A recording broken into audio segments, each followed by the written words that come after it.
Hello, ladies and gentlemen. Welcome to the Rundown episode 3. We have been trying. It's been sorry for the lack of a game last 2 weeks. First I couldn't fucking do it, and then Brian couldn't do it, and then Brian couldn't do it again, and now here we are.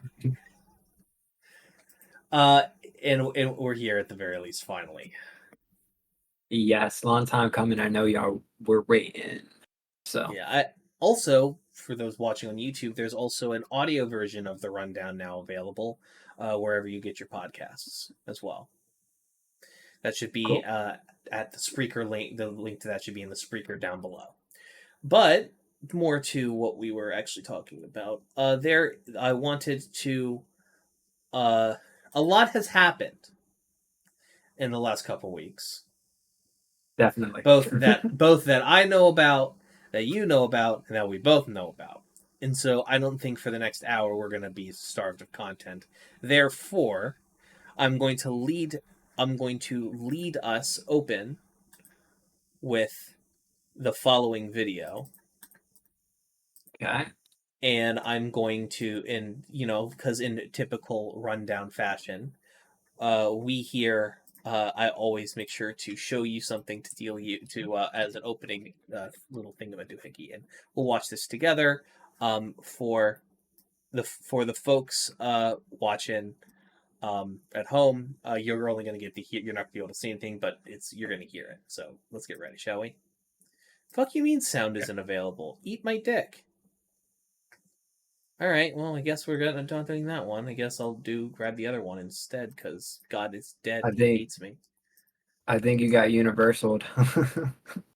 I think it. Yeah, I think it. Oh no, you're right. It did get universal. Oh no! Both Yeah, you videos I was forgot about gonna. that. I forgot about that shit. So we might as fucking well lead into that as the starting thing we're talking about. My fucking God, I forgot about that shit. Yeah, Universal Ah, fucks TikTok. and I find it so funny because it's like TikTok for music and rediscovering music or discovering it for the first time is amazing for publicity, for getting people just to stream your fucking shit. And it makes no sense that Universal is like, X, sure. TikTok. I don't know if you're allowed to post Universal music on X, but I mean, just the idea of it is crazy. Yeah, but it's also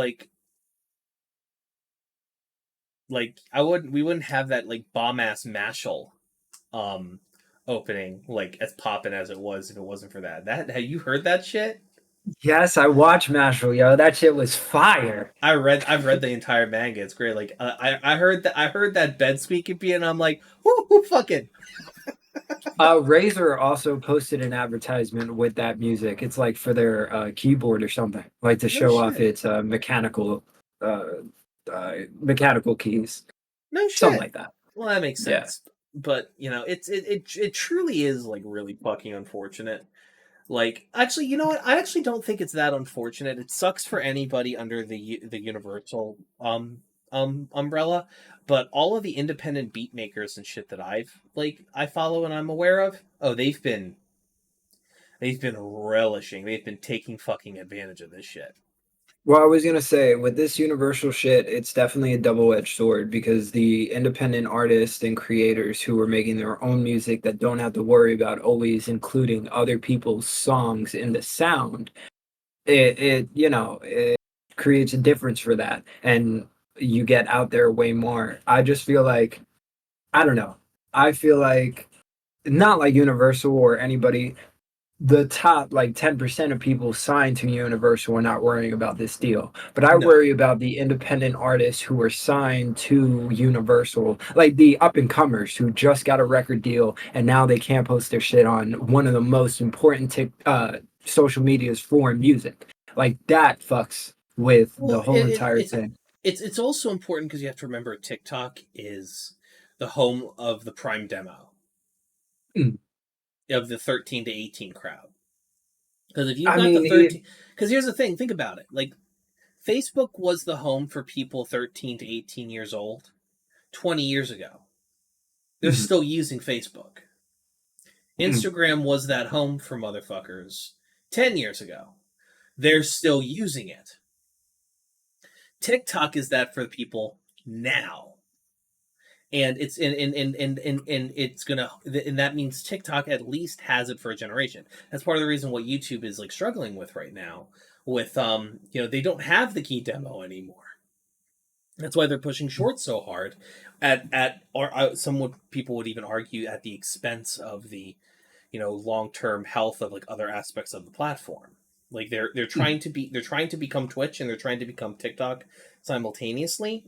And while their streaming advancements, I'd say, have been wonderful, even I will admit that while shorts have absolutely allowed me to like grow my channel exponentially, what I'm not seeing growth in my normal videos in the same way. Like, granted, they changed the algorithm so it'll suggest my videos to people who watch my shorts, which has been helpful and did have a which and did double or triple the amount of views I was getting on my average video anyways, which is great. But the problem is that people who are pulling up YouTube for shorts are really just using it for shorts. Like, the crossover between shorts users and video users is like a couple percent. Ironically enough, I'm in that like 1% because whenever I go to shit, I throw on fucking YouTube shorts and I'm just going and going and going and going. But once I'm out of the fucking bathroom, I want to actually watch some shit that's intelligible, that gives me information. I especially like getting my news from YouTube. I know many people don't do that, but well, I take that Most back. A lot of people do. most people over a certain age don't do that. But I Mm, will say this though. I will say that YouTube Shorts has a benefit over TikTok in this case. The universal. short form content is just that, short form content. TikTok is trying to be a live stream service. It's trying to be a shop. It's also trying to have long form content, a live, like all of that. And so, like, there's two types of videos I like, right? Mm, 15-second videos that are just, oh, you're gonna punch me in the gut with laughter, mm, or a minute plus video that is explaining something to me, and like that's vaguely interesting with a cadence that I mm. like. And I have to probably scroll through 10 bullshit videos before I can get to one of those two that I'm looking for. Well, I don't know how you and your girlfriend do your social media, like if you guys hang out and go through each other's social media. But because me and Noelia do that, I gotta go through like 50 fucking cat videos just to get to one video I'm interested in. So I definitely know what the hell you're talking about. Me and Meadows algorithms are like this are kind of similar because I didn't use TikTok for a while because when I was a single man, it was just ass videos, and I just said, Yep. "Listen, I want to use TikTok. I want to watch TikTok with you, and I can't while there's like women with fat asses that aren't you rolling across the screen. Take my take my shit for an hour." And like fix my algorithm, please. I'm begging you. And she did that, and I've been golden ever since. It's been great. Um, Yeah, I feel that. it's honest, like dead ass. Here's the thing, right? Um, it honestly, if you let Noelia do that, your algorithm will like kind of like blend you two together on some Yep. level, and as long as you don't like the shit she doesn't like, your algorithm will go back to normal, just minus the shit that is a problem. Well, there was an interesting thing with TikTok we were doing, like when we were watching Dragon Ball Z and Attack on Titan. I would grab her phone and I would say into the microphone, Attack on Titan, Attack on Titan, Attack on Titan. And then I kid you not, TikTok would throw up like 10 videos in a row of Attack on Titan videos, lore explained, all that shit. And I was like, yes. Isn't it fucking wild how like we just don't give a shit about like the complete lack of privacy that we are of the world we're living in? It's fucking wild, isn't it? And here's the thing: I'm not going to change anything I'm doing because like the amount of because like The convenience is not fucking worth it, and also I'm also depressed and I don't really give a shit. Hey, you want to know you want to know why we're here? Because back when you and me first accessed the internet, nobody said, "Hey, pay $75 for the full year and you don't have to worry about ads." If somebody would have said that, given our age, we wouldn't have done it. But if somebody would have given that option back when the internet was first coming to fruition, we wouldn't be in the situation we are now. Because I think on average we see like over 1,000 fucking ads a day. We don't even recognize it. Like it's insanity. Every Yeah, it's time, like every it's ad buys is like one of the like ad buys are not a good like that are not a good investment anymore. They're just because not. you're You go ahead.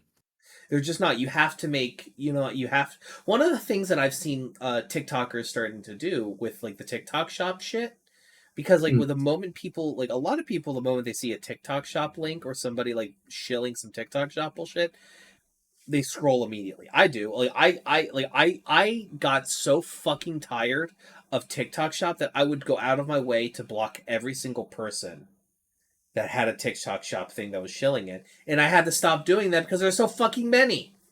No, literally. And don't get me wrong, like some of the products, sure, they look cool, but like in That reality, that I'm not price gonna. does not make sense. I'm not like you're just That's the making you're making 50 cents on the, per purchase by selling me some shit from Alibaba. it gives Not Temu Alibaba, Temu. AliExpress.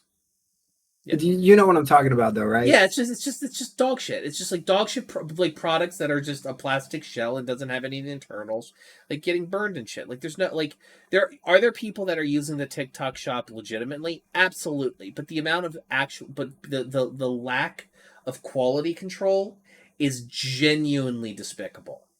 Well, like this was the issue that like eBay had when it was first coming out, and Amazon had when it first came out. It was like, how do you prove that you are legitimately buying these items? Now, eBay and Amazon have customer service, and amazing customer service. Not Amazon, but eBay definitely. They will help you out Why do to you think some degree. eBay's still the fuck around? Forever. That shit has been around since I've been fucking alive. Forever. Amazon has tried to do everything to put eBay into the ground and they can't fucking do it. Because they have not improved their customer service. What's it called? I forgot who said it, but like piracy is a customer service issue, right? And it's Gabe like Newell, if exactly if God you among gamers himself. and actually that kind of brings me to something else I want to talk about, but I won't go Yeah, into it well, just go. yet. You're good. Go ahead. I'm just the fact like you have to be better at customer service for you to even worry about taking out a competitor. Don't get me wrong, if you're in a monopoly s situation where Amazon mainly is with like mom and pop shops, sure. But if you're going up against eBay, which has the reputation of customer service and good customer service, and you know these people are willing to break their back for you, when you go to Amazon and you sign up as an affiliate or you sign up as a drop shipper, you're on your own. You have to do the marketing yourself, and you don't have like and like you're not the platform holder. You have to get people to go to your specific thing. Amazon's not going to push it forward towards you. You have a it's difficult. There's a reason why like Linus Tech Tips fucking puts Amazon affiliate links like all in their shit. Well, the other thing about eBay that I find a real like plus is it is strictly on site. Your feedback percentage, like your rating, is strictly on site. So if you have a shitty experience with a seller, you write that and it reflects it. It's like, hey, Joe Schmo 64 ripped me off with some Pokemon cards. I wouldn't buy anything from him. A lot of the time you can't look at the profile of the seller. You'll see the rating 5 stars, but then you'll experience some bullshit. And you're like, hey, how do I figure this out? And Amazon is like, well, Get you got fucked. the product. It's not broken. Get fucked. There's nothing we can do. Yeah. Yeah, But it's like real go go ahead. ahead. No, you go ahead I, first. I I was was gonna. I was just you finish the topic and then I'll go off. All right, fair enough. So yeah, like like yeah, I'm just excited to get into the pirate, like, because I'm very passionate about piracy and shit like that. But It's at the end of the day, like I used to do selling and stuff on eBay through, like, I used to like send, like, sell shit for like folks, for like a dude or whatever, and he paid me up front for the money to, like, for the services of doing so or whatever. But the point is that it was like, the feedback you like the feedback is like such a scarily important thing on eBay, and it's so easy to like buy good reviews on Amazon. It's dumb. It's insane. Definitely. It's like, Mm. it's I wouldn't buy anything from anybody that has less than 5 stars on eBay. But like, stars mean basically fucking nothing on Amazon. You Yeah, know, like, you could have a regular product that's perfectly fine and dandy. The like, routinely, like, on eBay, the rating is reflective of the seller and the product. On Amazon, it's just reflective of the product. definitely. Yep. And that's why I like eBay over Amazon on a lot of different things. Especially buying vintage, like, gear and equipment and shit. But yes, Without continue a on doubt. onto the next aspect of the conversation. So, I know you are not an anime watcher, but do you know what's going on with Funimation? Um, didn't didn't No, I don't. But also, did you hear that they sentenced to life the dude who bombed and killed the Fooly Cooly studio? Oh no, I didn't hear about that. Yeah, that's I think it was the studio behind Fooly Cooly that got bombed to shit, and Oh shit. like a guy came in and killed a bunch of people, and he got prosecuted. But what's going on with Funimation? So Funimation, right? They had they're a streaming website for anime content, everything under the sun, almost exactly like Crunchyroll, right? Back in 2021 or 2022, They're Crunchyroll purchased Funimation. Funimation was still open at that time. It's 2024 now, and they're planning on shutting down Funimation.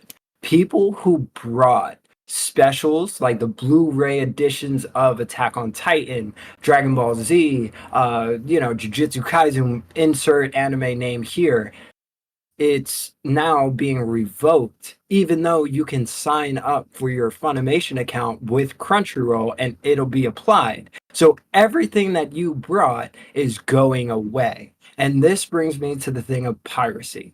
I hate piracy, especially being I don't. a creator of some kind. I despise it in the sense of I am giving. Now, I don't understand necessarily the gaming aspect of it or the production side of film, but I hate the idea of people getting a product for free. That being said, if shit like this continues to happen, piracy is the only option. Don't get me wrong, I believe in physical media. I love physical media. I know you love it more than I do. But in terms of this digital age and as things progress digitally, piracy is going to be the main issue.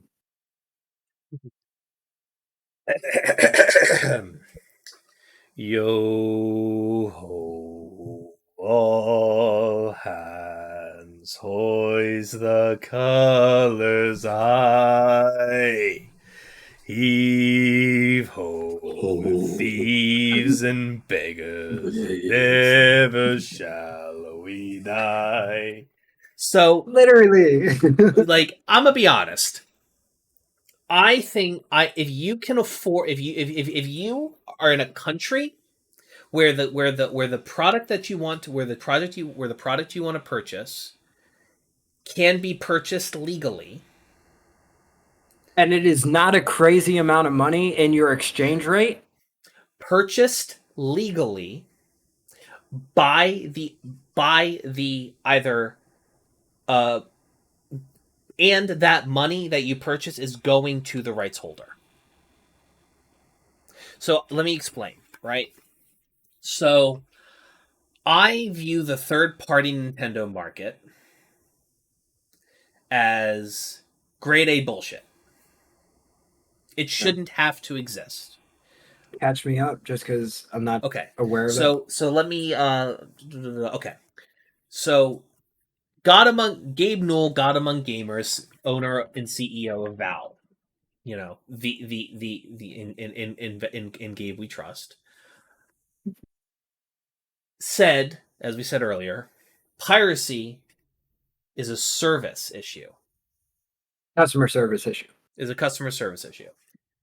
And what is in the pinnacle of this is we're going to be in the topic of my next rant is going to be based all around Nintendo. And plenty of Nintendo fans are like, and if you're a Nintendo fan, you kind of know where I'm going with this. April the 8th. Do you know what happens April the 8th? Is it another Nintendo Direct? Nope. Nintendo is shutting down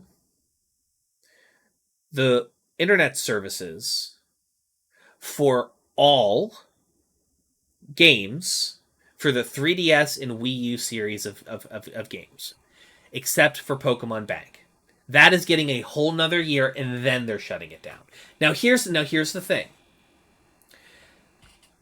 You have to remember that the 3DS and Wii U era was the first time that Nintendo has engaged with digital-only transactions. Part of the online services that they're shutting down are the shops. You will not be able to connect to the internet on 3DS or Wii U systems anymore. And people don't want them to be third-party only. Here's the thing. EA is a despicable company for a multitude of reasons, and that we all agree. But a lot of EA games there are a lot of EA games that are considered abandonware. You know, games that are, you know, that are just lost media. Anthem, for those who want an example. Dark Spore is another even better example. That's a game that you can't. That was one of the first games that you couldn't even play unless you had. I have that shit. I have that shit on disc, my nigga. You can't even play that shit anymore, can you? I know. It doesn't matter. Because you need the online fucking access. But here's the thing, though. Like, you also have your Mass Effects. You also have this. Like, it's not all on EA Origins Access. It's on multiple consoles. It's on Steam. It's on GOG. It's available. There are cracked versions of the game you can get through GOG, even, you know. So like they're like a lot of the media exists. Some of it's gone. Some of it's here. We hate EA. Whatever.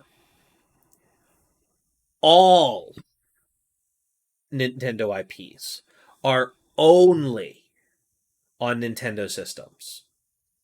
And the only way to play just let me say this real quick. Post April 8th, the only way to play it is if you downloaded it beforehand. Or if they make some of the games available, you could download them on the Switch. But if they don't make those games available, they're gone. You're not able to no. So here's the thing about Nintendo. They did the same thing that they do for everything, where it's like there's no crossover. You can't get No. I'm saying, do they not have 3DS games and Wii U games and Virtual Console? No. Fuck them. This is why I know you're going to make a rant video, but this is just what I want to say. Fucking Nintendo needs to go third party like Sega. Can you imagine a fucking Pokemon game on the PC? Can you imagine the fucking mods for that shit? They need to fucking do it. If they like money and they hate their fucking customers, I get why they stay in fucking business the way they do. But please, I have been saying this shit for like 10 plus fucking years at this point. Please become third party only like Sega. Okay. They will not, because they're a Japanese company, and the Japanese have a very very different outlook on the ownership of like their IPs than Americans do. Specifically, but so is Sony, and Sony has released exclusives to PC. Right, but you also need to understand that Nintendo, unlike Sony, Nintendo lives and dies by its intellectual property. It's run by old men who you have to remember that during the heyday of the content creator streaming promotion game thing back during the later years of the Obama presidency, like 2013, 14, 15. This was the golden years of like Twitch and YouTube for video games and streaming. Nintendo didn't start allowing people to start streaming their games without taking that and making using footage from their games without taking it down every chance they got until halfway through Trump's presidency in 2018, 2019. No, I remember when the embargo on videos finally got dropped. I remember that. Yeah. But what I don't understand, Evan, and maybe you could help me understand this. Happy to. If the argument is they live and die by their IPs, how do they not make more profit putting it on other consoles? I just don't understand that. Because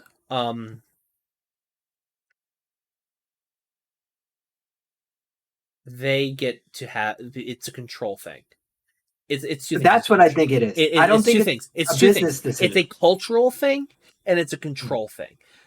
Japan. Here's the thing you need to understand: Japan, Nintendo is bigger than God. It is a cultural staple. No, I Nintendo. I know that. Like it's huge. Not only that, and part of the reason why they don't have a really good outlook on like fan-made content and fan communities and people and their fans engaging with their content is because Japan doesn't have any fair use laws. Their society doesn't have that conceptually. There's a reason why whenever Japan like tries to do a cease and desist on something, they do it in international courts. That's why if I was going to start a ROM hosting like thing, I IP block the entire I IP block Japan, saying we're not servicing Japan. If you want to sue us, you're going to have to sue us in American court. Or like if like if I was like posting a YouTube video or a live stream or something, I try to IP block Japan. Yeah. I don't stream to Japan. I like the only way you can go into Japan is if you use a VPN and pretend you're someplace else. I deliberately don't want to because you guys don't have fair use, y'all, because you suck. Kill yourselves. But that's don't get me started on the decadence and the constant degeneration of Japanese society.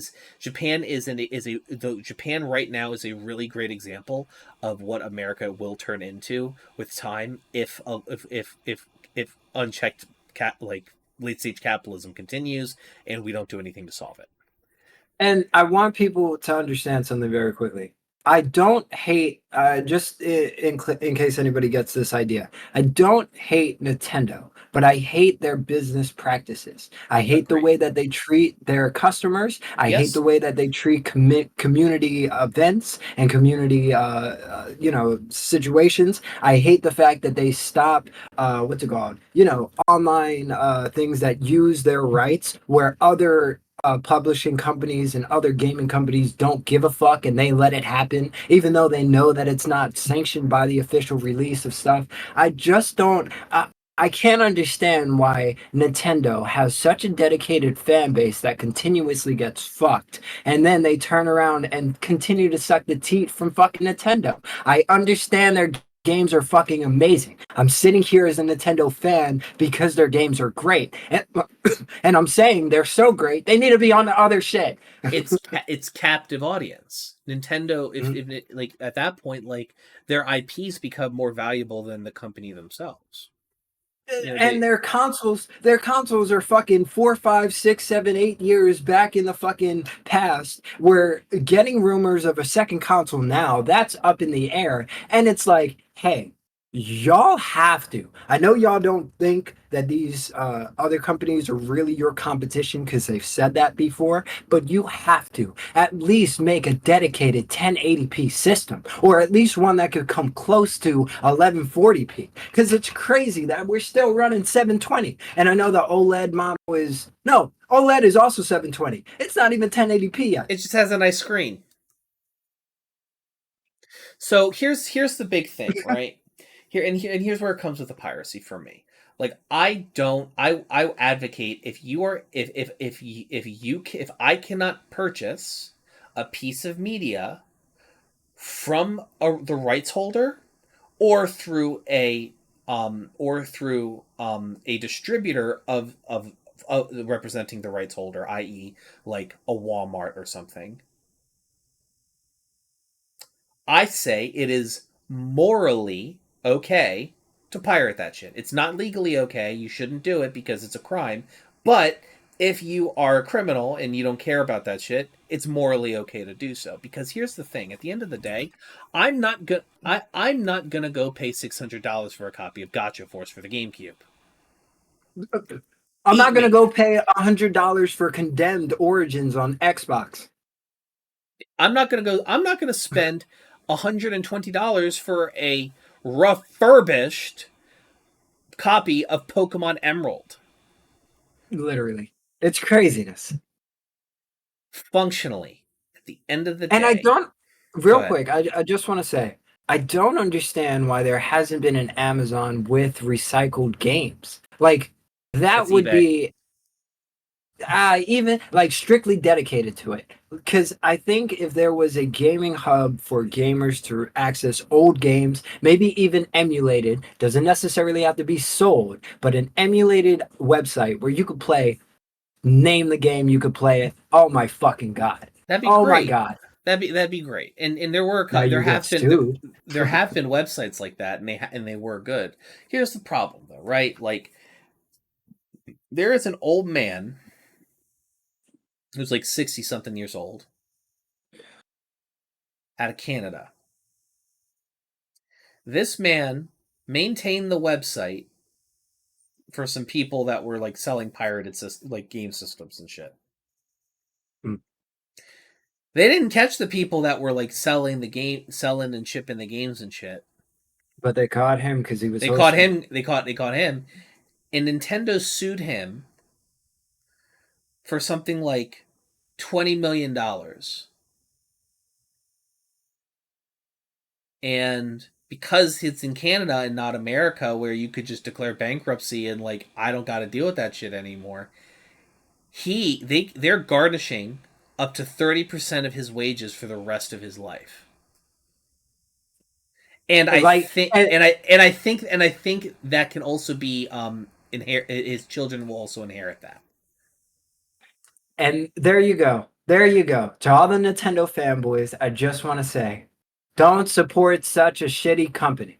I don't even say that. Like if they're gonna put out a game that you want to get, sure, get it, whatever. Like it's you're a captive audience. I'm sorry, but pirate where you can or something. I don't know. In Minecraft, of course. In Roblox. But real quick, I just want to come back to the Funimation thing. They're also increasing the price for Crunchyroll. And this is the other fucking thing about all this. Why are we losing content and then being charged more?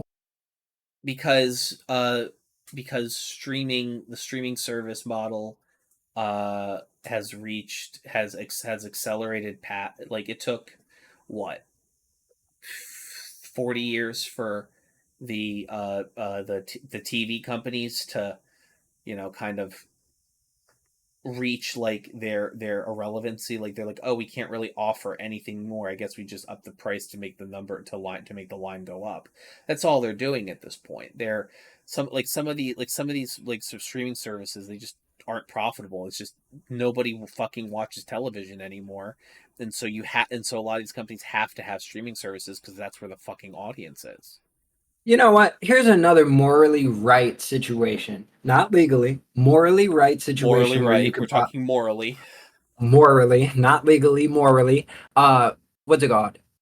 If you How about this? If you pay for 4 or 5 fucking streaming services and the content that you really want isn't on that $150 price tag every fucking month, go off. Because I'm so tired of hearing about exclusive movies or exclusive TV shows that are only coming to Amazon Prime or Netflix or Hulu. And it's like, fuck you. If I want to see the content, I already pay 4 out of the 5 fucking big names. I might as well get access to it. At this point, it's like there's a part of me that feels like, why don't we just fucking hold on, let me pause the recording real quick. I have to go help Meadow with something. I'll be right back. Cool. Sorry, where were we before I had to go bounce and find something real quick? That's a good question. I really don't remember, but We were talking about piracy. We were talking about Funimation. oh, just if it's morally okay if you pay for 4 or 5 streaming services to pirate any Mm, other shit that you don't pay for already. I remember where I left off. What I was gonna say was is part of the reason, like I think that like that would be nice to have, but like you know, there's a reason the fucking union had to fight tooth and fucking nail to get streaming services included in their royalties, which it's just like Yeah, but let's be so honest.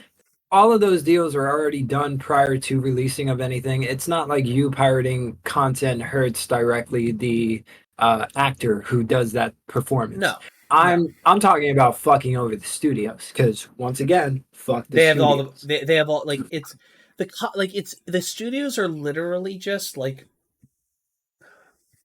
it's one of those businesses where I genuinely question like why not having them all be worker cooperatives wouldn't just make the world a better place.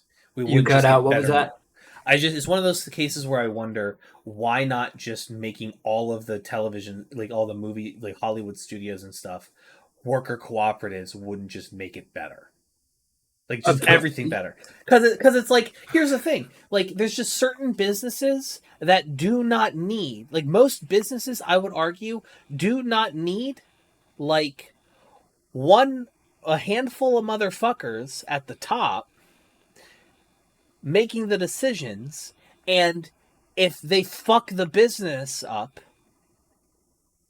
they get a golden parachute and get to move on to their next gig while everybody else is fucked. Like, here's the thing, and this is Here kind of like what, also, yeah. and I want to know if you agree with this.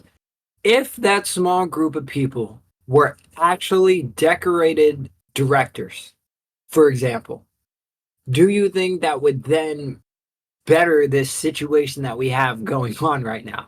Because I think even if we don't get rid of the full structure, if we just change one part of the structure inside of it already operating, and instead of business people, you put directors who understand creativity and also selling fucking movies, then you get, a positive. I also think like I also think about all of the money that is just sopped up in share dividends, executive payouts, and bonuses for the C-suite that like an obscene amount of money that could just be reinvested into new projects, paying fucking workers, making things nice.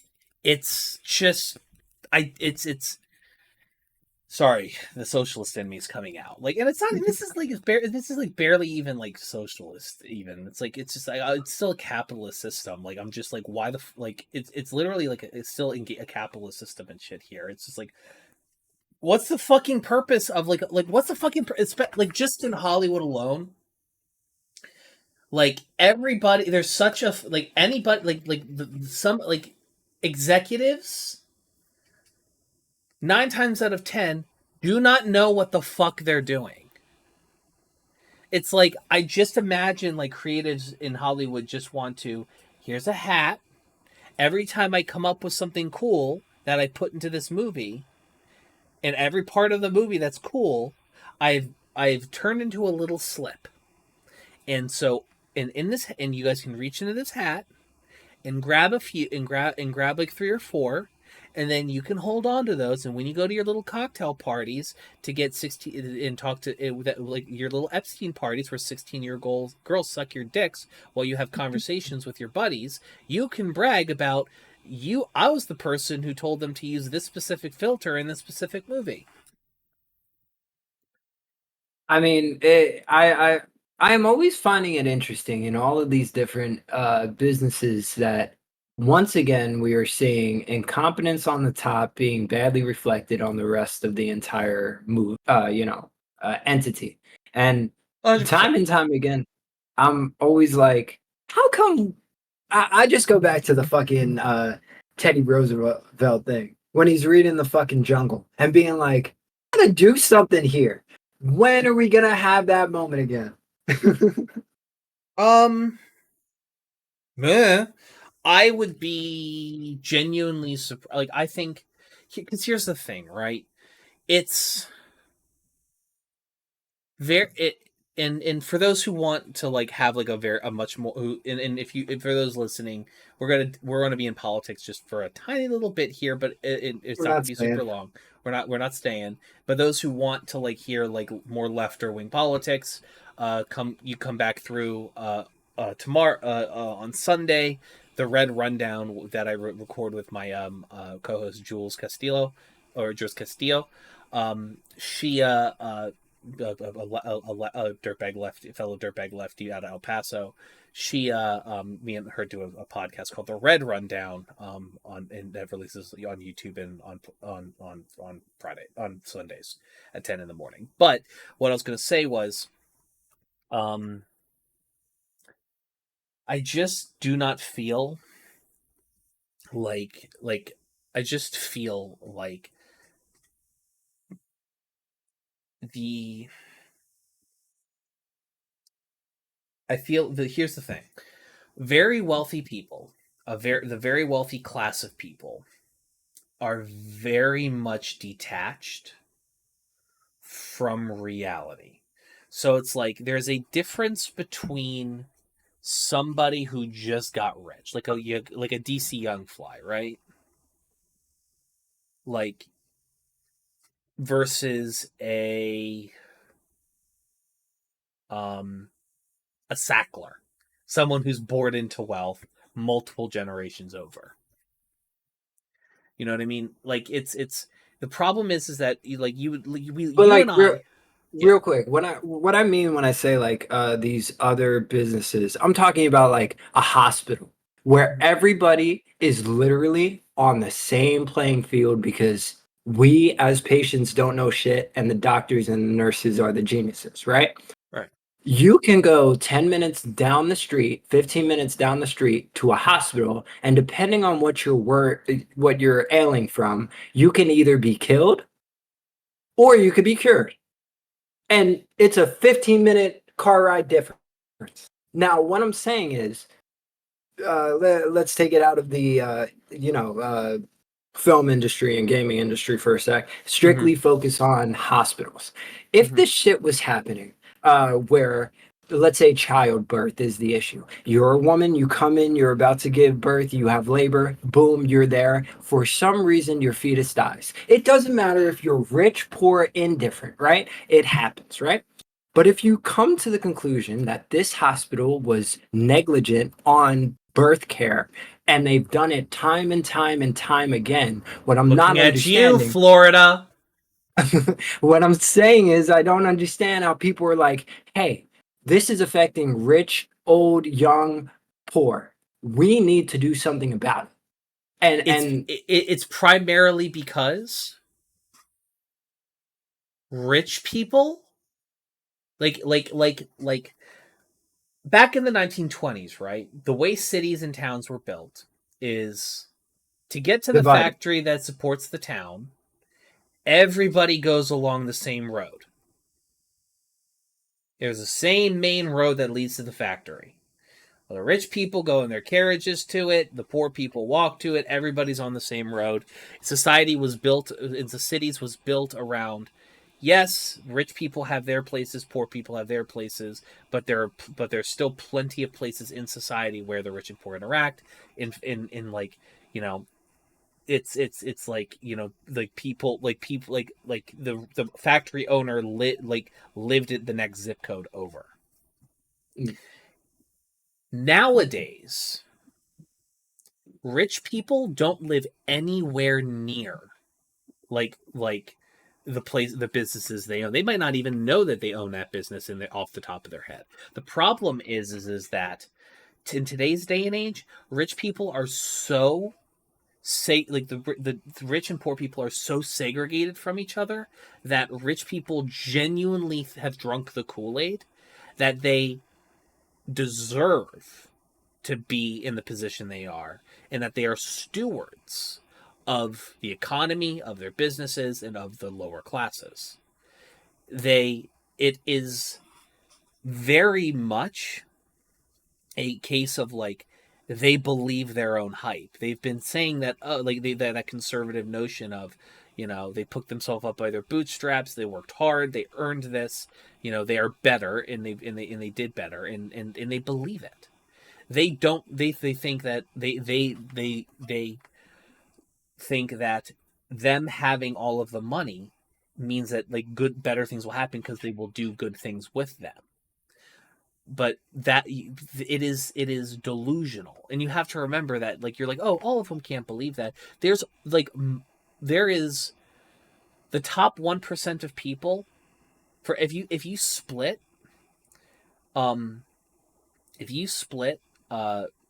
percentage of people, took $100 and split that among like the percentage of people who are like rich and poor.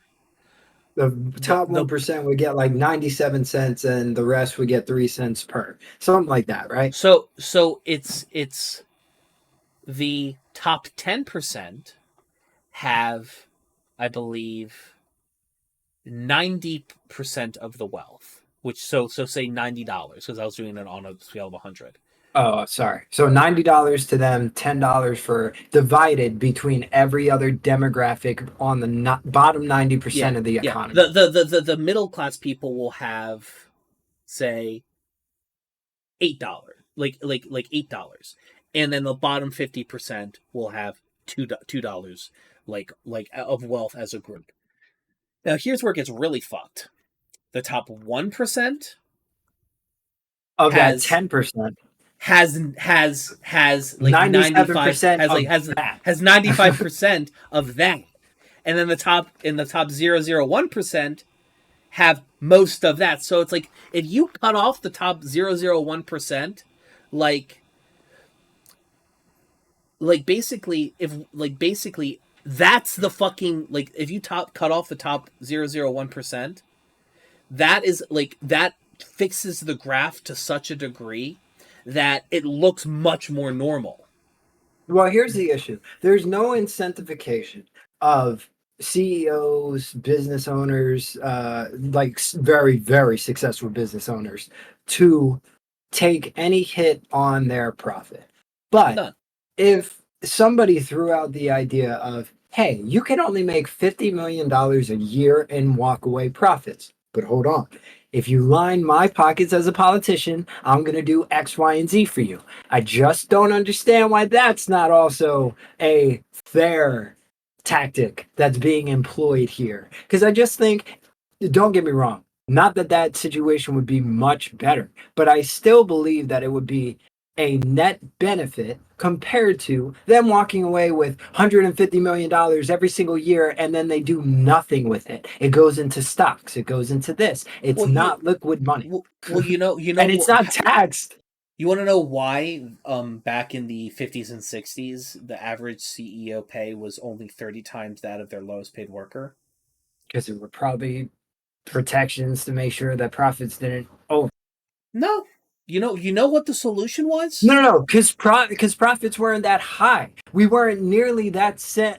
What's it called? When you were offered a product, you had actual competition back in the day. Oh, no. Let me finish. Because back in the day, that was the most prosperous continuous period in American history. If you were white, of course.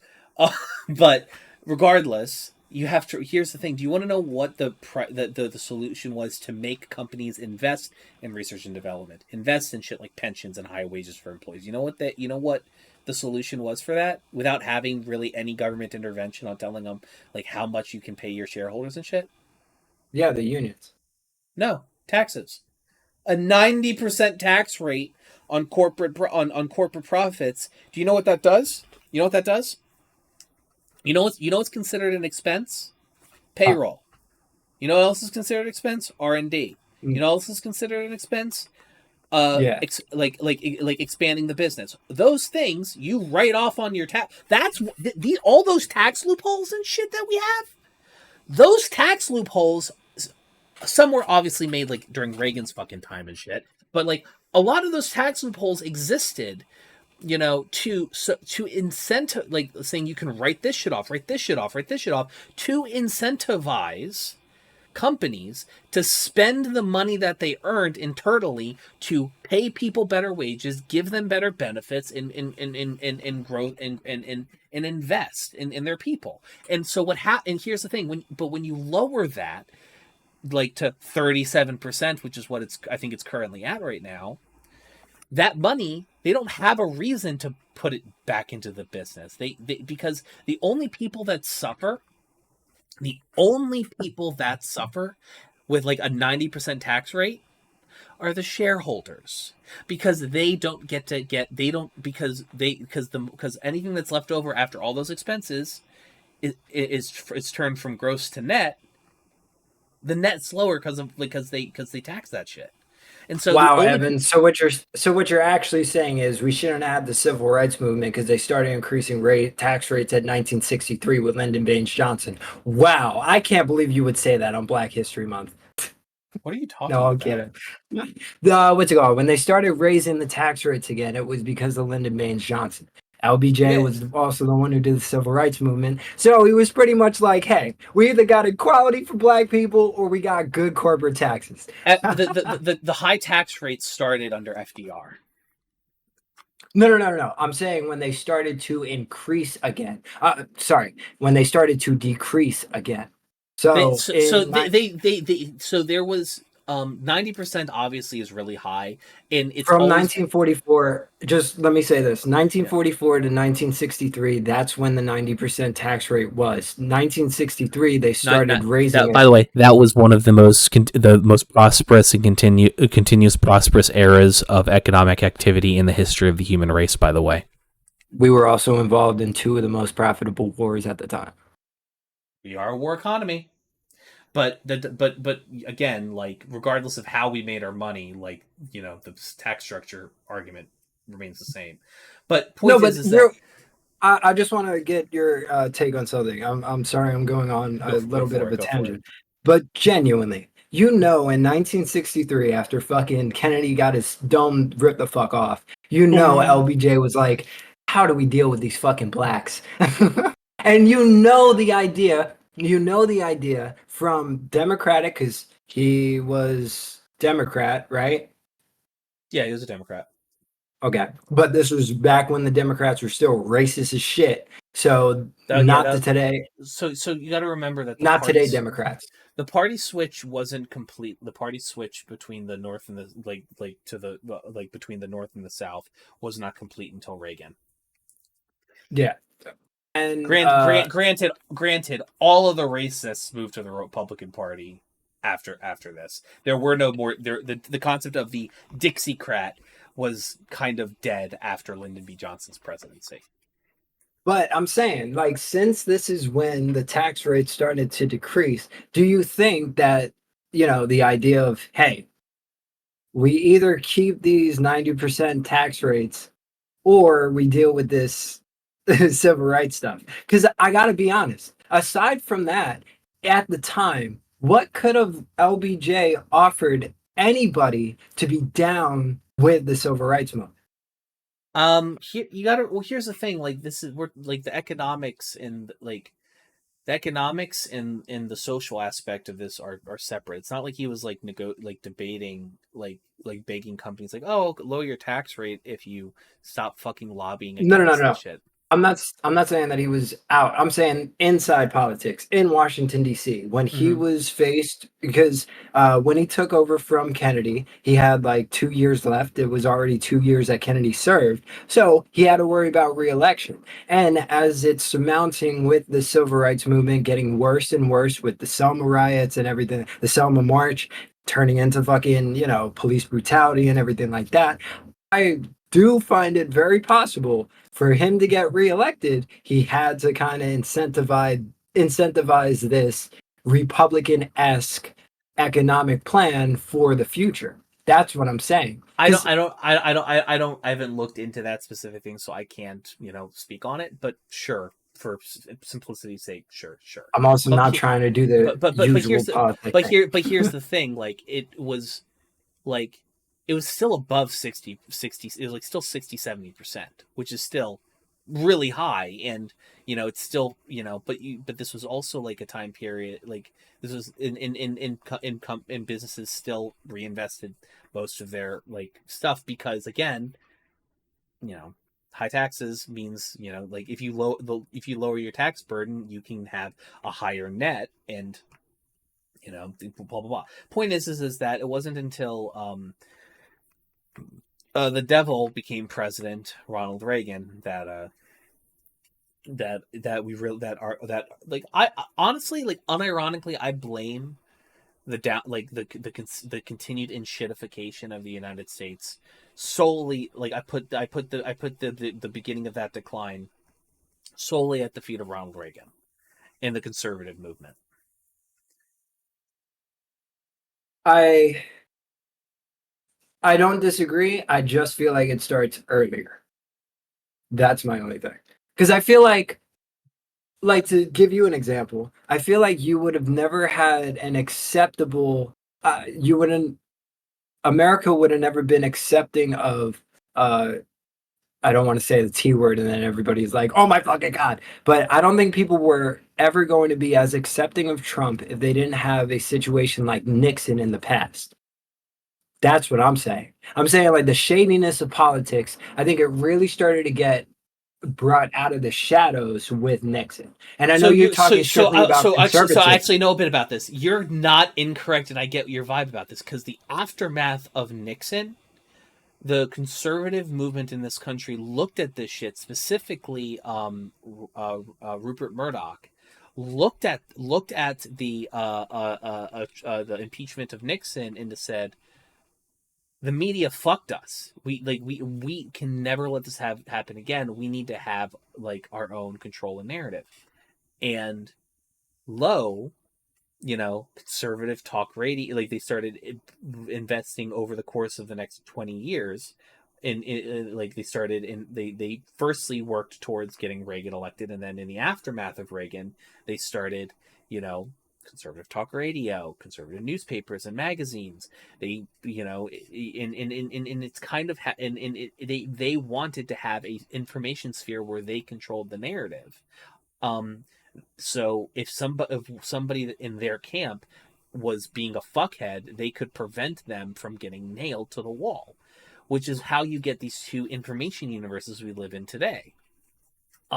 There's, it's, the Fox News, Rush Limbaugh, and concern in like the New York Post are prime examples of that wish to never have another Nixon again. And I In mean, it, look at real you're quick, not, look what's going on. but from the economic policy standpoint, Oh, um, I'll concede and say it's yeah, Reagan. It's got to be. it's got to be, because it's like, even when Lyndon B. Johnson lowered the tax bill a little bit, there's still very strong unions in this country, and fucking Reagan kneecapped them along with the tax rates, which gave corporations the ability to just run fucking wild. Okay. A last subject that I want to talk to you about. Okay? Because Okay.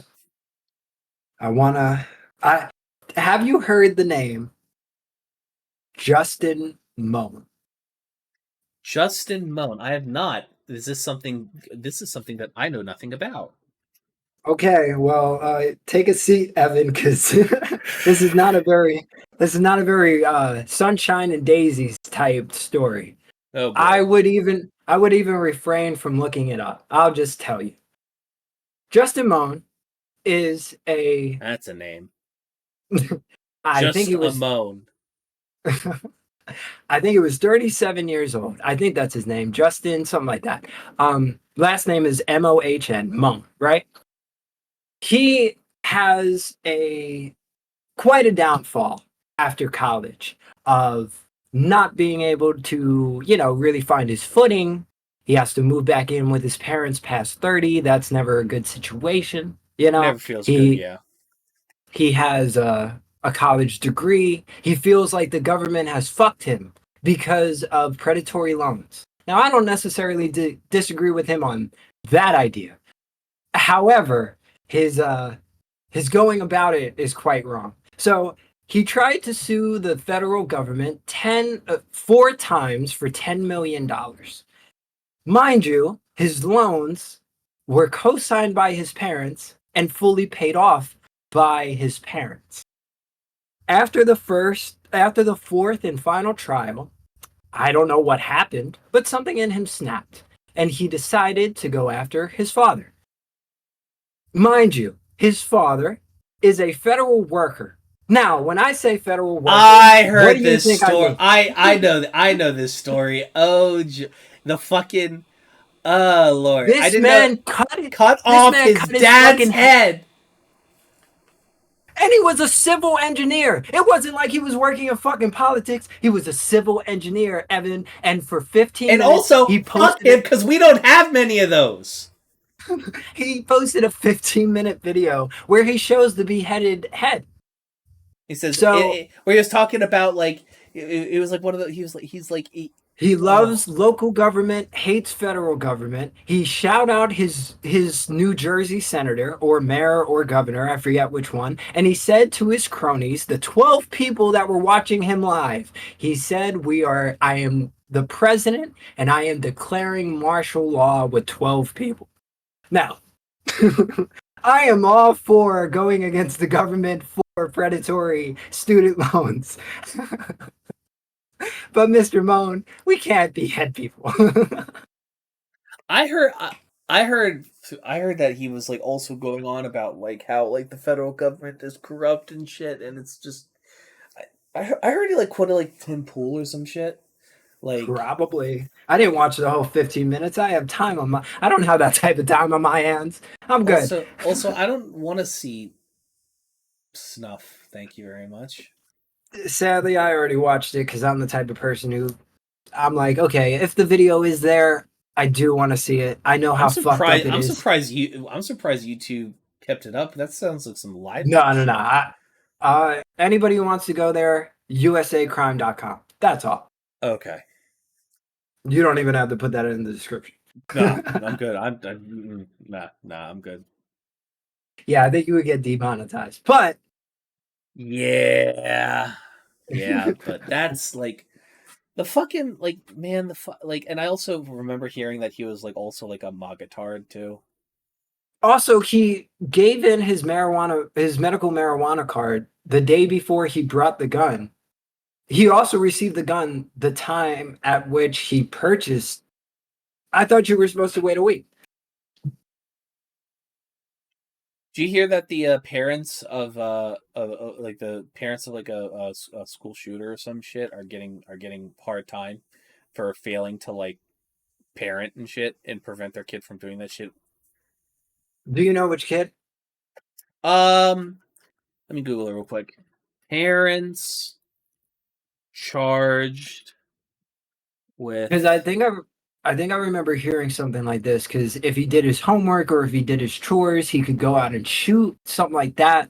And then he did the school shooting. So yeah, the Crumbleys, the Michigan shooter, Ethan the yeah, they're Ethan he's Crumbly, rest in peace, rest in piss, piss. Correct. Thank you for the not correction. peace. Piss. Well, no, No peace. he didn't kill himself. He turned himself in, and like his journals and shit were leaked, and I'm like, first of all, it's like the most anime main character syndrome bullshit on the planet, and This secondly, is go ahead. really we should sanction lonely ass fucking 18-year-olds to go get fucked because I'm so over this. If they just got a little taste of pussy, there would be no school shootings. Genuinely. You know what's a really good? You know what's a really fucking good correlation or is like correlation for school shooters? Antidepressants. Misogyny. And how do you get rid of misogyny? You have to experience women. You have to be around them. The idea that men naturally grow into misogyny is so backwards. The idea that men hold on, real it's a quick. socialization thing. Yeah. If men are surrounded by masculine men 24/7 who are not allowed to be humans, then misogyny is going to happen. Yeah, misogyny isn't birthed; it is taught. It is something. It is forced upon you by society, and if you don't know any fucking if nobody ever tells you like once you find here's the thing, if you know that there's another, if people show you that there's a different way and you choose not to go that way, that's on you. Yeah, then you are insert adjective here. But if you don't have, let me take this back. If you don't have that experience, if you then get opened up to that experience and you still deny it, you're still an asshole and you're still a racist or misogynist or whatever. Absolutely, which is which in the age of the internet, like, you have to put in work to not experience that shit, because the amount Well, of I'd go say ahead. it depends on what side of sect you are. Hmm. That's a good point. That's a good point. Because the internet is really good at becoming a, what do they call it, where everybody just Bubble. agrees with you. Uh, Yeah, but uh, tunnels uh, connect. tunnel vision. Uh, Probably not, but it's okay. The bubble, exactly. You stick in your bubble. And uh, I don't know if the internet really allows you to break out of that bubble once you're in it. I made the argument that you have to do real real work in the real world to get out of the bubble that social media and the internet put you in. you do, and it's in the and at the end of but at the end of the day, here's the thing, though, right? Like, if you grew up in a household with a mom and other women, like, I like, and like, it's like, I like, in you're a young man and you grow up like and still be a misogynist, like, your parents fail your parents, your mom and your dad failed you. You know what? I want to let, let me see your opinion on this. Go for it. Given my, because you know me so well, given my Hmm. background, do you think, AI high school's number one fuck boy for of 2016. Yes, I know. do you think it is, I don't know. I think when I was younger, I would make the argument that for men and women, like with my grandparents, you have to go equally as hard on them. I'm saying in like an argumentative sense. I have come to the conclusion that at times the threshold that I'm not, I hope I don't sound fucking, misogynistic or being like women are weaker, da da da da. But I have found that in arguments, in yelling, women tend to shut down quicker than men do. And I think there is a ability that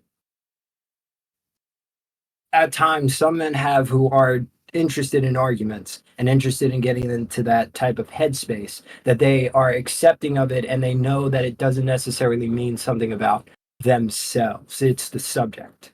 So, if I may, Help me here. Help me if here. I can see how you think it's that way, but here's the thing you have to remember, right? It's specifically straight women here. Mm. Um, Straight women are attracted to a demographic that they like, but is also simultaneously the number one cause for their harm, abuse, and death. Now, Well, if I here, let me finish. I'm going somewhere with this. Bear with me. Bear with me. can I just Just real quick. very Go for it. Go. okay. Just because I just want to finalize the point, I was just going to say that at times concession, meaning like not being over physically overbearing, physically intimidating, is more more equal than constantly going 100%, 100% of the time. Right. I don't know. I don't know what you meant by that. My apologies, but let me just wrap this up because I was about to get to my point. No problem. With me saying that, you have, like, it's also, you have to remember that um you might think that, like, women shut down in arguments, not because like they're more docile or less thing. Meadow and I will go, like, if we're arguing about shit, we'll go back and forth, but you know, it is a case of it's a defense mechanism, and it very well might be a case of like you are safe, you're a safe person to them, but like it is very much like I am not feeling safe at the moment in this conversation. I'm going to shut down. I'm going to shut down because that type of stuff. It's patriarchy. It's a patriarchy thing, and also you have to remember that Well, very within quickly, I think go for it. I was just going to say, I think the patriarchy mentality was more so when I was younger, on the sense of let me go as hard As as I I want. can, Yeah. because you should be not accepting of this behavior, but you should be willing to meet me at this challenge. Like I'm I would posing a I, challenge. I would also argue that living in the house that you were living in growing up, you had to argue that hard if you wanted to feel seen and be heard. Oh, without a doubt. Yeah. And you So I think know, it's more that than anything, because yeah. that I would say it's 50-50, because just like it's my upbringing, it's other people's upbringings as well. And when you are having such a culture shock of different upbringings, it's like, hey, I do this one way because this is how I was raised. You do this one way because this is how you were raised. When we're in the middle of it, is it better for me to try your tactic and maybe you try mine? And obviously not, because that's just going to end up, being an argument. But I have seen the what's it called? Like when the shoe is on the other foot, and the attempt to be more like my tactic does happen. I'm not gonna lie, I definitely feel a little better because I'm like, hey, at least I know where niggas stand, you know?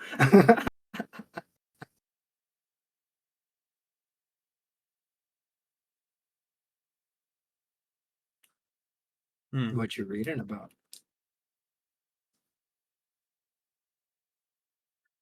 GC, why why is everybody mad at Larry David? People shouldn't be mad at him. He went on the a Today Show type thing and he choked out Elmo. That's funny as shit. You haven't seen that video? Please I look have. this up. Hold on, I'll pull up. Larry David attacks Elmo. No, granted, I love Elmo.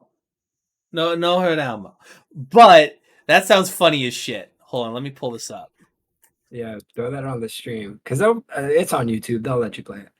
There. It was supposed to be a gag. Curb Your Enthusiasm star Larry David jokingly attacking Elmo on morning TV, but boy, has it ignited a firestorm. There's big reaction. That sounds like this is exactly what fucking Larry David would do, though. I've seen enough because This is his show. Yeah, that's fucking Curb Your Enthusiasm. Like, what the fuck you expect, right? So like Star Trek Next Generation actor Will Wheaton rages at Larry David for Elmo attack. Appalling, unforgivable, despicable. Get off your fucking high horse. It's a goddamn hand puppet. And then I'm on Blue Sky, right? Because Blue Sky is just Twitter but better. Without having a fucking man child running the sinking ship into the ground. But I'm on Blue Sky, and like somebody says, like posted this and said, Larry David is gonna come out of retirement and make an episode about this fucking weenie, Will Wheaton. And then somebody quote tweeted that and said, every day we are reminded of the importance of logging off. I mean, how do you feel about this creating a controversy out of every fucking thing, whether it deserves it or not? I think a lot of it is motherfuckers reaching. Like, do you remember like the Grammys the other like last year where like Bruno Mars was smoking on stage and like there was like think piece after think piece shitting on him for it, and I'm like, who cares? It sounded like he was doing fucking crack on the stage. Yeah, like who gives a shit? Like I certainly didn't give a damn. Like, I mean, we had Not that this was our generation, but how many generations ago was it when fucking Jimi Hendrix and all these niggas who were doing heroin were walking on the stage? They had fucking Coke spoons around their neck and shit. I mean, can we stop? Real quick, that also brings me to the Avatar: The Last Airbender, the live action one coming to Netflix. Please let's talk about it, because Meadow is. Do you want to get her in here? No, she wants to talk about it. She doesn't want to talk about it because like fucking Israel Palestine has her brain so fried at like how awful that is, which is fair. But I'm so fucking dead brain politics brained and shit that I need light shit like Avatar. Like yes, it's negative, but it's like less negative than all this other shit. So it feels better, you know. So I've needed somebody to talk to about this, bro. But I just don't understand. They want to go after Game of Thrones. The original creators left the project years ago. So, Evan, they want to go after Game. I know you probably know this, but they want to go after Game of Thrones audience members to attract attention to the live-action Avatar: The Last Airbender. Hold on, wait. What? Sokka, it no longer has the arc of him being aware that women can also be badass. The whole entire reason for Katara opening up Aang and getting him out of that fucking glacier was because she was pissed at Sokka being like, women are gatherers only. The Kyoshi warriors. Hello? Yeah, Suki? That was my fucking crush. Dude, like, here's the thing. Them getting rid, like, here's the thing. I understand like that type like misogyny and stuff, but here's the thing. It was never framed as a good thing. He was always framed as the butt of the joke, and it was never considered a positive thing. In fact, his casual misogyny was then later rectified by him getting like having his masculinity fucking shredded by the Kyoshi warriors, and then him growing a fucking pair, becoming a real man, and adopting their ways and saying, "Teach me, I want to be better," and him earnestly doing it. It's like wearing a fucking dress and still kicking ass. Sokka, Sokka is a really good example in media of growing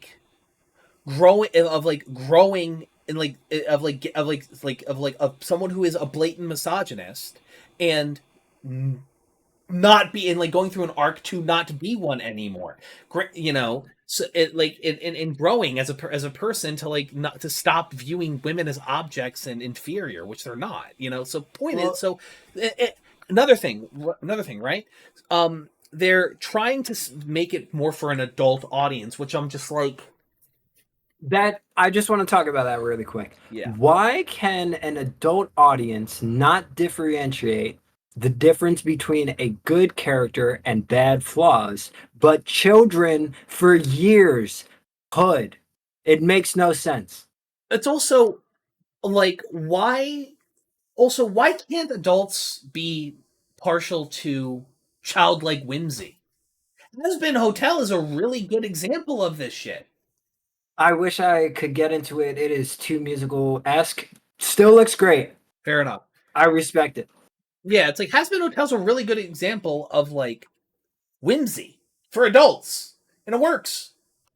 And you don't even Avatar dealt with adult themes and shit. You can be, if you want to have the adult themes and shit in Avatar, be more explicit about it. Be more explicit over the genocide of shit that's happening. Be explicit over the war crimes and the problematic nature of Northern Water Tribe patriarchal culture, and they're getting rid of the propaganda thing with the fucking Rock Nation, and I'm like, why are you doing this? How come the Earth Nation, when I was a child, was walking around and telling everybody fucking propaganda that the shit was not going down, but adults who were supposed to be more mature can't handle that? I didn't know that they were getting rid of that aspect of the Ba Sing Se arc. Yep, it's no longer going to be believable. They're not going to deny it.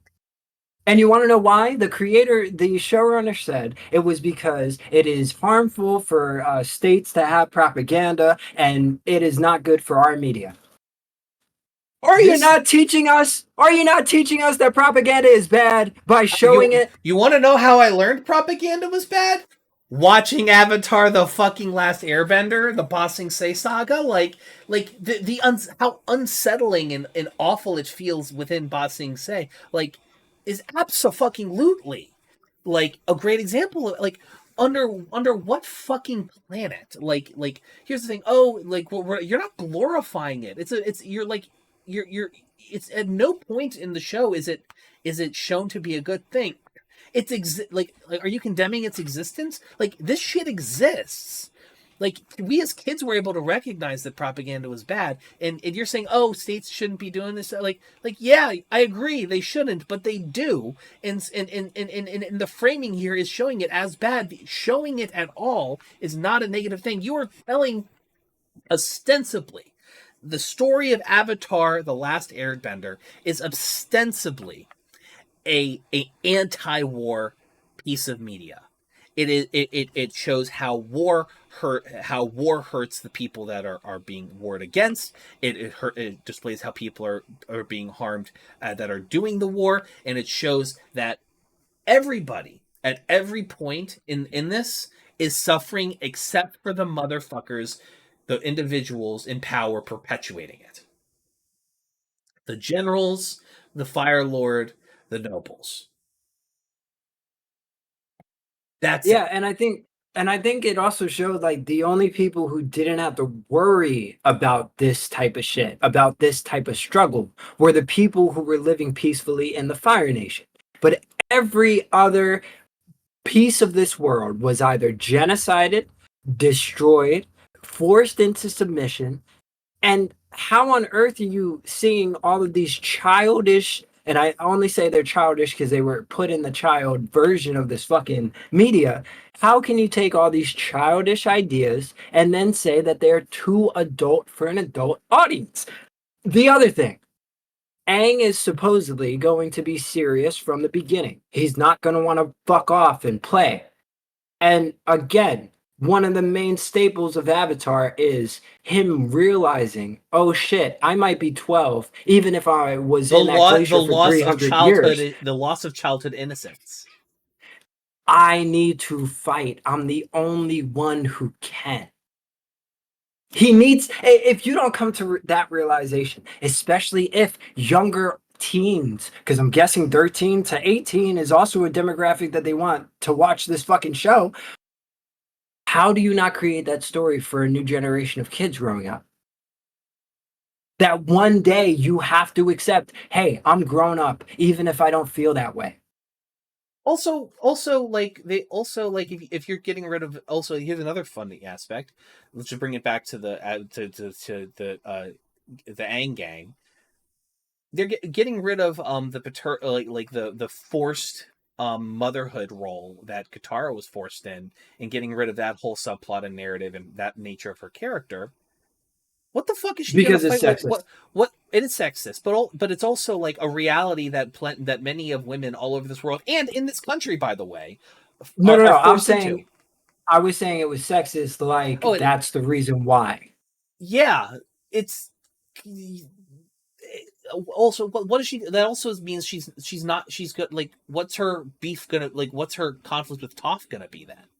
Because Toph, like as a person, chafes under the maternal and paternal tendencies of her family. She does I not swear, handle. Toph is about to be a black deaf person. I'll scream. She's not like she's just she's gonna hear the vibrations in the earth instead of see them. I mean, why do they do this every time? Halo was another fucking example of this. Thank God I didn't watch it. But like, first episode, they take Master Chief's fucking helmet off. I don't get why they keep doing this. Here's my thing. You know what? It's. I think it's two things. It is either two things or a combination of the two things. Apathy for the subject matter and ego. Apathy in the case of, fine, I'll Netflix came to me with this, I'll direct it, fine, I'll make some edits but I'm gonna make some edits so I feel more comfortable with this shit. And the second is ego saying, I'm a big shot director. I'm a big shot writer. I know what the fuck I'm doing. It doesn't matter that this shit is a fucking staple and has already been written, and I just have to make some light changes to adapt it to film. I'm gonna put some effort in this. I know better. It is apathy towards the subject matter and ego.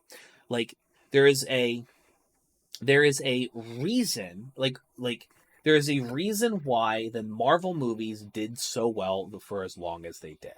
And they still do well, even if now they're just committee like movie by committee slop. Like it is simply because they did they followed the broadly the storyline of the comics. They didn't deviate too much. They maybe changed some stuff to make it more age appropriate for a PG audience, and they just kept it pushing. Like it's why the fuck did Henry Cavill leave The Witcher? Why the fuck did Henry Cavill leave the set of The Witcher? It's because the motherfuckers that wrote it did not respect the subject matter, and because they didn't fucking respect the subject matter, they wanted and Henry Cavill did. He was like, I can't fucking do it, and I'm sure fucking Thor is doing a great job as Henry Cavill, but everybody as Geralt of Rivia. But as far as I've seen from everybody saying, they're like, they ain't fucking it. Same thing with Game of Thrones. Those two douchebags were so excited to go work for Disney and get their next big fucking payout working for Star Wars that they fumbled. Not only did I think their deal get canceled because of how they handled the last season of Game of Thrones. What show? Or what thing for Disney are you talking about? I think Disney offered them head writer positions on 2 Star Wars projects. Oh. And then they saw that shit, and you're like, and you know what? We're gonna stick with David Favreau, please and thank you. I mean, say what you want about David Favreau, but like he's kind of killing it in the Star Wars world. I'm not gonna lie. I am not a Star Wars fan. I hate the Star Wars movies. I don't hate them. I'm so uninterested in all the Star Wars movies except for the prequels, because the prequels have like the political intrigue and like subtle world building I like. And did you like the Clone Wars, the animated series? I never watched it. Because I would have told you. I saw clips, and I bet I would have. And from the clips I've seen, I know I would have loved it. I'm not you know me. I'm not a TV guy. But part of the reason why I just say that Favreau is so good for fucking Star Wars, like Ahsoka, maybe a lot of people didn't like it, but in terms of being a true Star Wars fan from the Clone Wars animated series, it is a fucking perfect continuation of that story. Good. Like they bring back Hayden Christensen. No shit, so really. So you actually feel like Ahsoka and Anakin are on fucking screen.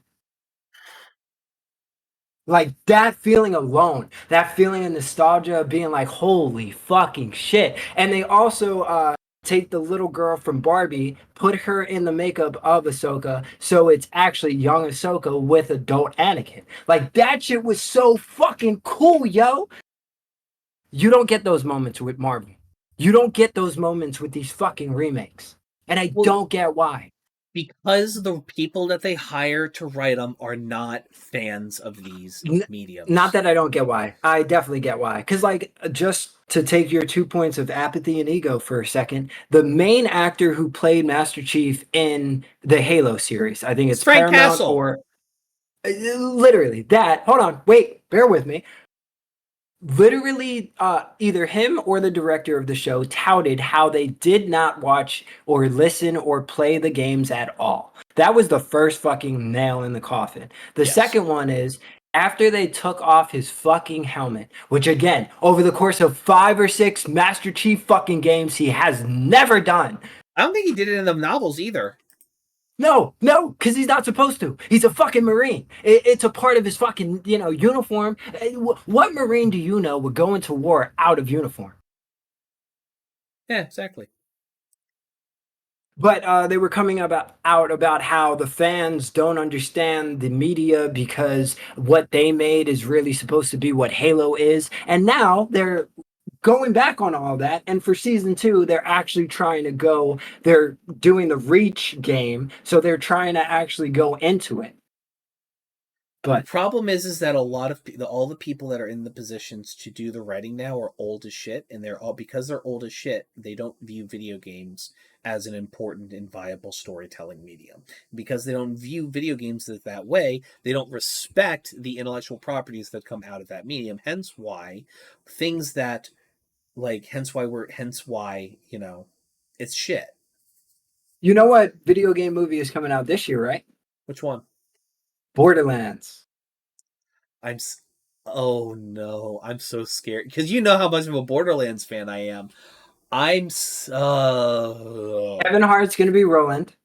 Who's gonna be Hart? Who's Kevin Hart. Kevin Hart. Hart is going to be deep voiced, mild mannered, calm Roland. You know what? I actually want you to get the cast. Borderlands franchise. Get the cast list up because I want to see your reaction. Why? What? What? This might be worse than the Avatar. I need you to say that again for me. Say that one more time. I need to hear that again. Kevin Hart is going to play Roland the soldier from Borderlands. I hate everybody. I would rather them get fucking Crispy in the side chat said get Chris fucking Pratt to play Roland. Please look up the cast list. I want you to have a full conniption. I'm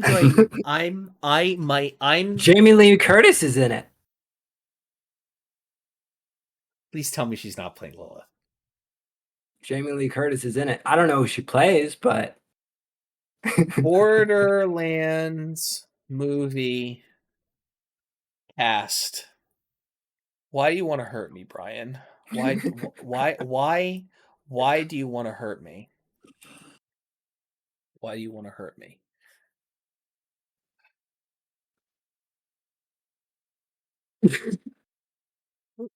Who the fuck is Larry? You're kidding. You're kidding. Not the little girl from Barbie. She's really going to be Tiny Tina? That's crazy. That's crazy. I don't see that at all. Gina Gerson. Who is she? You know what? I can see her as Moxie. That's fair. Okay. This someone was smoking crack. I'm not saying Kevin Hart can't act like he can't in certain roles, but he's fine, but like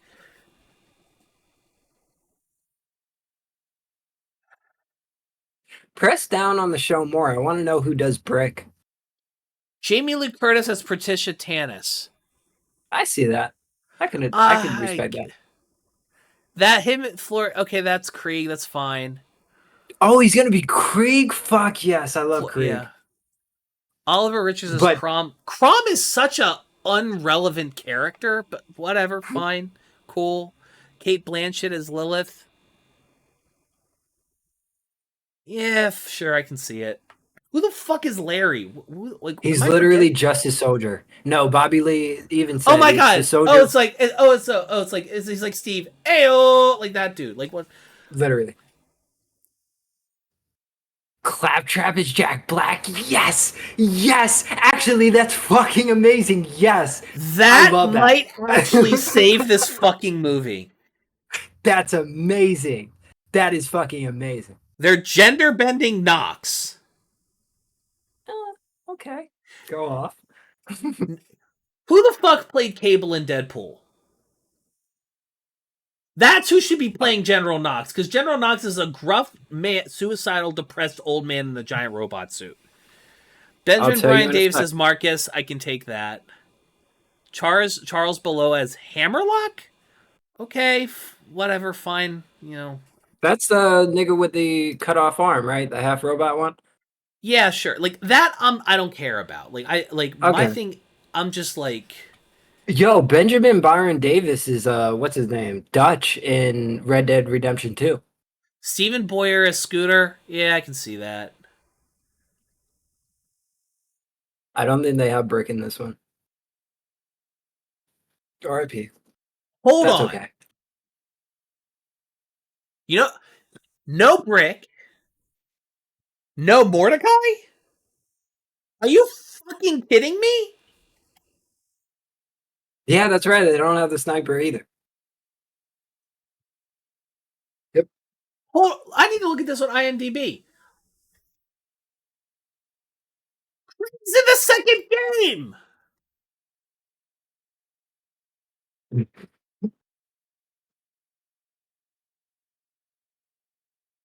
A pox on all their houses. What fucking story are they telling? If they're telling the first game, this is so far out of goddamn whack, it's not even funny. Like, are they trying to do something between the first and second game or whatever? Probably. Also, they're probably gonna do. And they can't. They can't. You want to know why they can't? Because General fucking Knox is dead before the end of the first game in the third DLC. What are they doing? I'm in pain. I'm even if Miss Janina Gavankar is playing General Knox, even like which by the way doesn't necessarily make sense for that character because you're fundamentally changing it. Like I'm not saying General Knox, like maybe if they gave her like a you know, butch haircut and like some scars and made her grizzled and made her smoke a cigar, I can see it. That's fine. But I don't know if they're gonna do that. And I'd be fine if they did. But it's like, even if that's the case and they do it and they do and she does do justice to the character, which I'll hold confidence because I'm not about to make a judgment on that. What the fuck is the plot of this movie? What the fuck is the plot of this movie? You have Roland and Lilith. You have and it's live action. This isn't animated. I know it's live action. I don't know how the fuck they got Roland as Kevin Hart. That's crazy. Whose dick did he have to suck to get that gig? Why does he want that gig? He looks nothing like him. He's the smallest black man out there. What the hell? To be fair, Roland's a midget. Kevin Hart fits that bill. Fine. The problem is his voice, and I don't know, and like Roland is a neutral, mild-mannered, not excitable person. That is, Kevin Hart doesn't really play those types of characters. What are you talking about, man? He was that type of character in the Jumanji series. He was playing, Kevin Hart was playing the role of a 13-year-old girl who got transported into Jumanji. Like, I don't want to hear it. So my day is ruined. I want to go die. I hate everything. Why can't I have nice things? I hate it. Fuck you, Brian. I didn't need to know about this. I hope you stub your toe when you walk to the bathroom tonight to go piss. Fuck you. Oh, I do it. Jack Black is Claptrap, though. Great choice.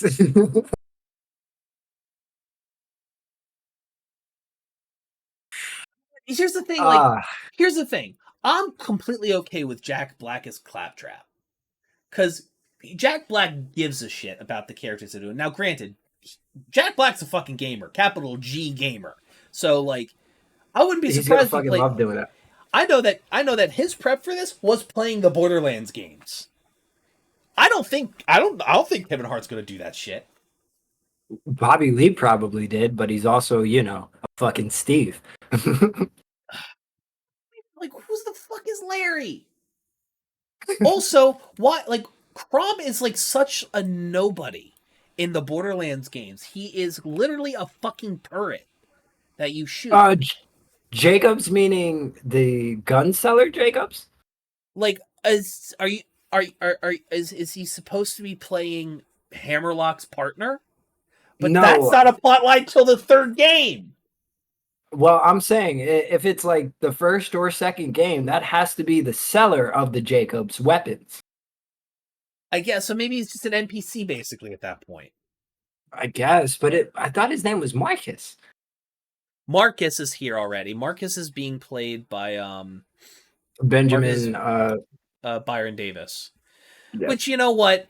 I can see that. Give him a gold tooth, like shave his beard down the center. Yeah, it'll be good. But like, God, that hurts me. I hate you. So then, I need to know who Jacobs in Borderlands is because I don't remember.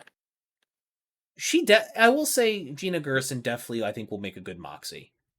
Oh, Wainwright Jacobs? I remember that nigga. Yeah, Wainwright. If he's playing Wainwright Jacobs, that's fine. But here's the thing. This movie's all over the fucking place. Yeah, it is. If the commander from the first game that died in the DLC is still present while the third game is going on, huh? Are they? And then you have Krieg in there, which is Borderlands 2. That wasn't Borderlands 1. That much I know. Yeah, I have opinions, and I am upset, and I hate this, and I want to die, and and this has gone way over because I know that everybody in the fucking audience right now that is listening is waiting for a fucking goddamn tournament to start, which I was supposed to start 22 minutes ago, and I feel bad, so we probably should end this. Sorry, guys. Why do you want to hurt me, Brian? Why do you show me this shit? You literally had to clip this section and just post it. I already did. I already got the clip. I'm good. All right, ladies and gentlemen, thank you so much for listening to the rundown. I've got a Winston Cup to go run, and I swear to fucking God, if Chara's not here, he's the only reason we're playing this shit.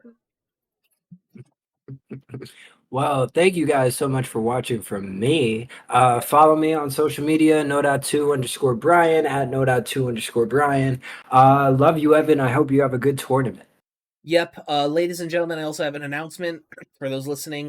Before March 1st, 2024, I am doing a subathon, March the 21st at 6 p.m. And that subathon, your boy is broke. I have negative money in my bank account, and your boy needs the help. So I'm doing a subathon on the 21st, on the 1st of March, Friday the 1st at 6 p.m. I have an entire my web app. I'm building out an entire tip page with with a tip menu that allows you to not only add time to the timer, but also allow you to engage with the stream in meaningful ways, including paying $10.50 to immediately make myself kill myself in game, which should be fun. But regardless, keep an eye out for that. And mark your calendars. Thank you so much for listening to the rundown. Number 3, we'll be back next week. You and I, Brian. Brian, don't leave just yet. After I stop recording, you and I need to take 5 minutes to pick a time when we're recording, so we don't have 2.5, 3 weeks of no posting. But True. have a good one, everybody. So, follow no.2_Brian on Instagram, and all that. But toodles.